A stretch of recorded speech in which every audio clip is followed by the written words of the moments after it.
Stags in the snow, that's the theme for this year's Christmas cards. In my house anyway.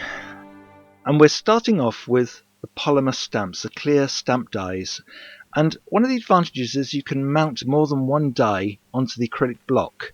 So you can create a relationship between the stamps and stamp the whole lot together. So I'm just doing these two reindeer stag type of designs and then stamping them onto the encaustic painting card.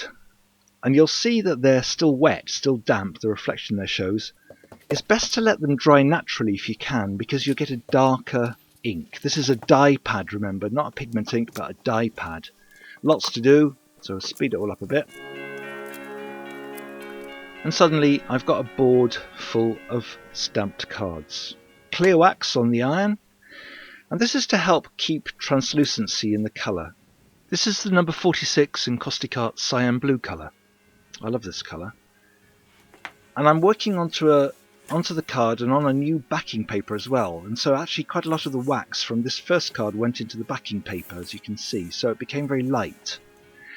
I want to put mountains in next, and basically if you look at the top part, they're sort of peaky shapes, and then they've got hills in front of them running forward towards the lower part of the image. So that's what I need to do on the card. Turn it round, and then using the upper point of the iron to make those peaky mountains, and then sort of smoothing it around and remembering to make something for the deer to stand on.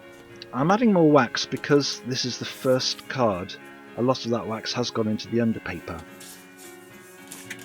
If you don't give the deer something to stand on, they're floating about, but basically this is the idea of what we're doing. So always clear wax. And I'm just using one colour to keep it very simple because I've got lots of these to do. And this cyan blue is really one of my favourite colours. Sometimes you get a nice background like that one there. You wouldn't really need to even put in the mountains, but I did because that's what I'm doing. So here's a second example. I'll show you one more. Sometimes you get that nice light in the background there. That doesn't mean you can't go over it, because I did. Silhouette stags, lots and lots of them. And the backing paper now saturated, so the wax is much easier to put on. I want to do snow now, so I'm going to turn the iron into a mini hot plate, undo the button, turn the logo down, put the iron on top and click it into position. And then you can rest the brush, I'm using the sealer pot, to rest the handle on as I flick off the molten white wax to create the snow. See how it rests there, and that keeps the brush head warm, which means that when you pick it up, it's nice and easy to melt the wax and flick it off. And I'm using the block as the thing that I flick against, so that the bristles flick off that block, because it means I don't use my finger and so I don't burn myself. Lots of these to do. Speeding it up, a bit of a blizzard going on here in my house. I spattered my trousers quite a lot with this as well actually, so be warned. An apron would have been a good idea, but hey ho. So there we are, lots of stags in the snow, time to seal them. And the sealer's being used on a fabric pad, like a ball of fabric, it's an old t-shirt actually.